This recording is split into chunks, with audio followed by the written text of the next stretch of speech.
जय हिंद दोस्तों, जीकेएस करने में आपका स्वागत है। जैसा कि आप जानते हैं, छत्तीसगढ़ प्री डीएलएड का एग्जाम हो चुका है और आप सभी बेसब्री से आंसर का इंतजार कर रहे होंगे। आपकी इसी उत्सुकता को समझते हुए मैं आपके लिए लेकर आया हूं अंग्रेजी विषय के प्रश्नों के संभावित उत्तर। हम यहां पर एक एक करके अंग्रेजी के सभी सवालों के आंसर को देखेंगे और समझने की कोशिश करेंगे कि सही जवाब क्या हो सकता है। तो चलिए फ्रेंड, इसको स्टार्ट करते हैं। प्रश्न क्रमांक 91 में यहाँ पर दिया गया है, In the following items, there is a sentence in which parts have been jumbled. Rearrange the parts which are denoted as A, B, C, D, E, so that the recorded sentence make a coherent sequence. ठीक है, यहाँ पर 4 option दिया गया है, उसको हमको sequence से जमाना है। तो सबसे पहले हम यहाँ पर देखते हैं कौन से ऑप्शन इसमें सही, कौन सा ऑप्शन यहाँ पर आएगा। तो सबसे पहले यहाँ पर option C, whom he dearly loved, option C जो है यहाँ पर पहले आएगा। उसके बाद आएगा यहाँ पर option D, by a wealthy marriage with a lady। उसके बाद आएगा option A, he wishes to repair his fortune. उसके बाद आएगा option B, one day Bassanio came to Antonio and told him that. उसके बाद आएगा option E, whose father had left her sole heirs to a large estate. सही answer इसका क्या हो जाएगा फिर? Option C. Option C is right answer है इसका। प्रश्न क्रमांक 92 है इसमें। यहाँ पर डायरेक्शन दिया गया है, find out the correctly spelled word. ठीक है, हमको क्या करना है, सही वर्तनी वाले शब्दों को यहाँ पर हमको चुनना है। सही आंसर इसका क्या हो जाएगा? Option D. ऑप्शन डी जो है यहाँ पर इसका राइट आंसर है, अरेंजमेंट। प्रश्न क्रमांक 93 में देखते हैं। यहाँ पर फिर से डायरेक्शन दिया गया है, आइडेंटिफाई द सेंटेंस, और यहाँ पर sentences which are in passive voice. यहाँ पर पेसिव वॉइस जो है कौन से यहाँ पर सेंटेंस है उसको हमको यहाँ पर आइडेंटिफाई करना है। तो सबसे पहले हम यहाँ पर देख लेते हैं क्वेश्चन, मतलब यहाँ पर जो जे में दिया गया है, the earth was believed to be flat, ये जो है पेसिव वॉइस में है। उसके बाद यहाँ पर के में लिखा है, he writes a letter by pen, ये जो है एक्टिव वॉइस में है। उसके बाद you will be well looked after, ये भी पेसिव वॉइस में है। और उसके बाद जो है option M, he will have tough me. उसके बाद ये यहाँ पर लिखा गया है, select the correct answer from the following option. सही आंसर इसमें क्या हो जाएगा? जे और यहाँ पर एल। जे और एल क्या हो जाएगा? यहाँ पर क्या दिया गया है? Passive voice. ठीक है, जे और एल जो यहाँ पर पेसिव वॉइस है।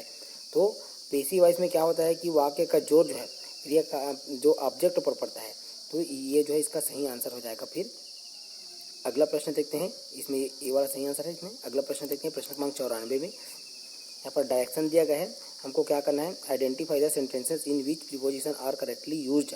ठीक है, तो इसके आधार पर हमको ऑप्शन सेलेक्ट करना है। यहाँ पर पूछा जा रहा है कि उन वाक्यांशों को पहचानना है हमको जिसमें प्रीपोजिशन मतलब जो संबंध बोधक जो शब्द होता है उसका सही प्रयोग कहाँ पर हुआ है। सबसे पहले हम यहाँ पर देखते हैं जे में, her marriage with Philip did not last very long. ठीक है, तो ये जो है गलत है। उसके बाद देखते हैं हम के में, her marriage to Philip did not last very long, ये जो सही है। उसके बाद एल में देखते हैं, when did your interest in social work begin. अब ये में इसमें भी क्या है कि ये वाला जो आंसर भी है इसमें क्या है, ये सही है। अब उसमें देखते हैं एम में क्या है, when did your interest for social work begin, तो यहाँ पर ये वाला भी क्या है, गलत है। तो इसका जो सही आंसर इसमें क्या हो जाएगा, के और एल, मतलब ऑप्शन एल जो है, ऑप्शन ए जो है, ऑप्शन ए इसका राइट हो जाएगा। के और एल जो है इसका राइट आंसर है। प्रश्न क्रमांक 95 में दिया गया है, direction, choose the word opposite in meaning the given word fraternity. ठीक है, तो यहाँ पर दिया गया इसका मतलब क्या होता है, फिर भाईचारा या मित्रता होता है। ठीक है, यहाँ पर जो शब्द दिया गया उसका मतलब क्या होता है, भाईचारा या मित्रता होता है। लेकिन इसकी अपोजिट में अगर हम देखें तो यहाँ पर देखें ऑप्शन बी, हॉस्टिलिटी, इसका मतलब होता है शत्रुता। तो सही आंसर क्या हो जाएगा? ऑप्शन बी जो है राइट आंसर है। अगला प्रश्न देखते हैं, प्रश्न क्रमांक 96 में।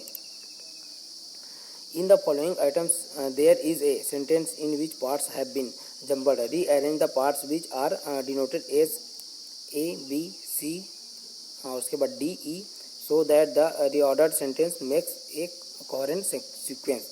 हमको यहाँ पर जो क्वेश्चन 91 में दिया गया है उसी के आधार पर यहाँ पर क्वेश्चन 96 में भी दिया गया है, उसको हमको अरेंज करना है। तो यहाँ पर डॉक्टर राजेंद्र प्रसाद, ठीक है, डॉक्टर राजेंद्र प्रसाद जो है ये पहले में आएगा। उसके बाद आएगा फिर option A, who was very fond of reading books said the student. उसके बाद आएगा फिर यहाँ पर ऑप्शन डी। ठीक है, option D, who were the backbone of the country, ये जो है तीसरे नंबर पर आएगा। उसके बाद ऑप्शन ई, शुड जो है cultivate that habit of reading books, ये जो इसके बाद आएगा। फिर उसके बाद लास्ट में आ जाएगा ये option B, which are the treasures of knowledge. तो इस प्रकार से इसका जो सही आंसर क्या हो जाएगा, ऑप्शन, यहाँ पर देखते हैं ऑप्शन क्या है, ऑप्शन सी। ऑप्शन सी जो है इसका राइट आंसर है। अगला प्रश्न भी देखते हैं।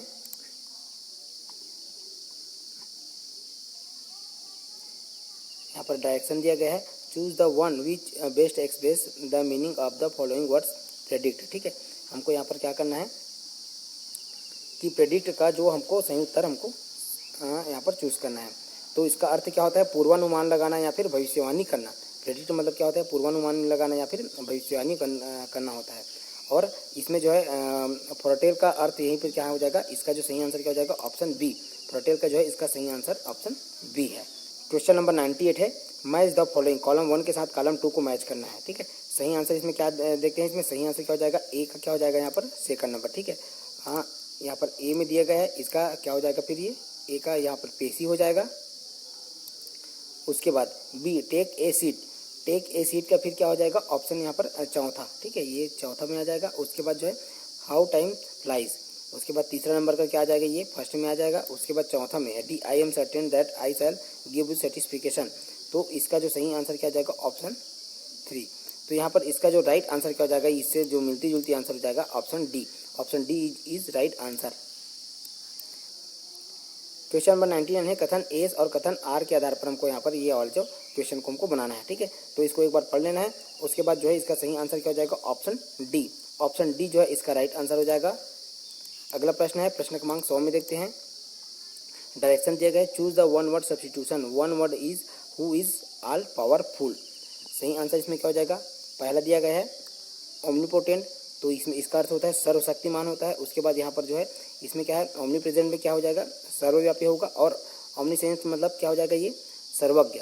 तो यहाँ पर जो है दिया गया है उसके आधार पर इसका जो सही आंसर क्या हो जाएगा, ऑप्शन ए। ऑप्शन ए जो है इसका राइट आंसर है।